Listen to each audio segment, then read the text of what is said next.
সালমান শাহ ভাইয়ের সাথে তার ওয়াইফের দ্বন্দ্বটা কোথায় ছিল? ভাবির সাথে তো কোনো দ্বন্দ্বই ছিল না, কারণ ভাবির সাথে আমি এরকম প্রেম খুব কম দেখেছি। মেন্টালি যে ফ্রাস্ট্রেটেড ছিল, মনে করেন ফ্যামিলিগতভাবে। মানে আপনি বলতে যাচ্ছেন ওনার সমস্যা ছিল ওনার মার সাথে? এক্স্যাক্টলি। হ্যাঁ, ডনের পক্ষে প্রথম দিন আইনজীবী না দাঁড়ানোর আরেকটা কারণ হলো যে কি জামিন তো দিবেই না, বরঞ্চ ওই আইনজীবী দেশবাসীর কাছে একটা নিগৃহীত কিংবা নিন্দার কারণ হয়ে যেতে পারে।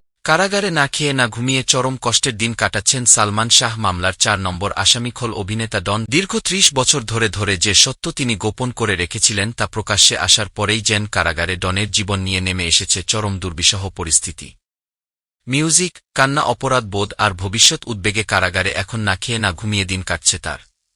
কারাগার সূত্রে জানা যায়, কারাগারের ভেতরে নেয়ার পর থেকে চরম মানসিক অস্থিরতায় ভুগছেন অভিনেতা ডন। তার অতীত ও বর্তমান বক্তব্যের সাথে বাস্তব তথ্যের কোনো মিল না থাকায় সিআইডি নিবিড় জিজ্ঞাসাবাদে তিনি কোনো সুনির্দিষ্ট জবাব দিতে পারছেন না। জেলে যাওয়ার পর থেকেই খাওয়া দাওয়া প্রায় বন্ধ করে দিয়েছেন ডন।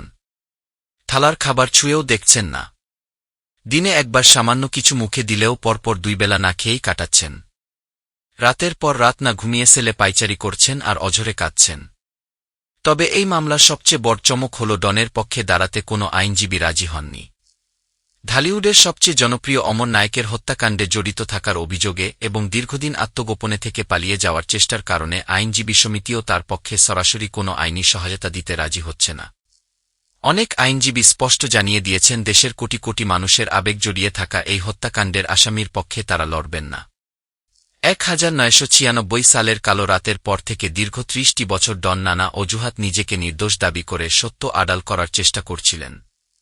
কিন্তু সিআইডির বিশেষ অভিযান ডিপজলের সময়োপযোগী তথ্য ও একের পর এক প্রত্যক্ষদর্শীদের চাঞ্চল্যকর জবানবন্দিতে ডনের সেই দেয়াল ভেঙে চুরমার হয়ে গেছে।